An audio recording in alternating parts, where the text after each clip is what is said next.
Killer on the loose, and residents concerned for their safety after police say a man broke into a Valley Village apartment and murdered the man living inside. Residents tell KCAL's Rachel Kim they've complained to management before about strangers in the building.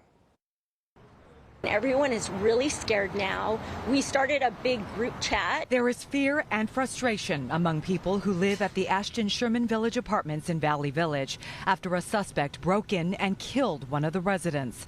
The LAPD says officers found 53-year-old Menasha Hidra's body while conducting a welfare check around 2:30 p.m. Saturday.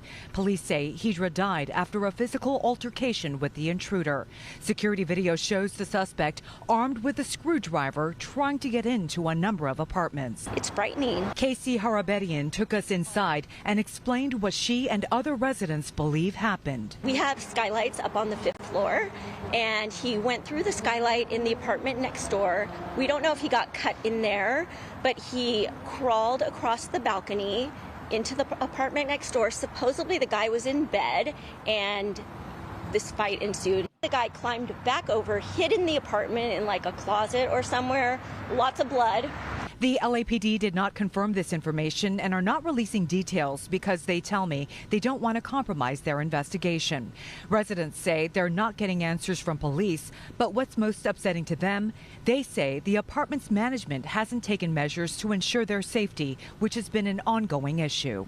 As tenants here, don't we have the right to feel safe? We pay. So where is the management who is going to look out for us? This resident didn't want us to show her face or use her name, but she wanted to share their concerns. No security during the day, no one at night. There's scaffolding that's been up for months.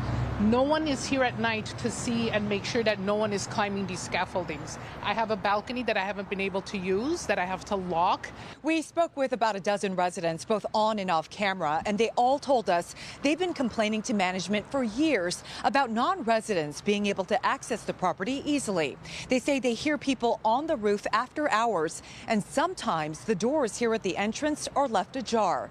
We reached out to Essex Apartment Homes, the property management company, and they told us they've been instructed not to comment. We want answers. We want them to have a meeting with us. It's what management did not do that led to someone losing their life. As residents here fight for answers and more security, police are still searching for the killer. If you can help identify him or have any information that can help detectives, you're asked to call the LAPD. Rachel Kim, KCAL News. Let's bring in now KCAL News assignment editor Mike Rogers at the desk, who's been working on this story all week. And Mike, tonight you've learned police were called to that building the very same day the suspect was seen on camera roaming the halls. Yeah, called to the building, called to the apartment that the victim lived in. LAPD got an early morning phone call after somebody heard some kind of commotion in that apartment. I want you to listen to that radio traffic. It is from April 23rd, just as officers were getting dispatched. Minimize units, possible EDW in progress, 12629 Riverside Drive, 12629 Riverside Drive. From apartment PR hears two males fighting and wrestling, banging and yelling heard. Code 3 incident 506 and RD 969.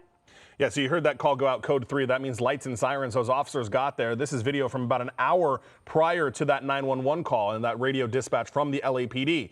LAPD confirmed with me today when they got to the residence there, they went and knocked on the apartment of the victim, but got no answer. And because they got no answer and because there was no obvious signs of anybody needing help inside to those officers that were on the outside, ultimately they left.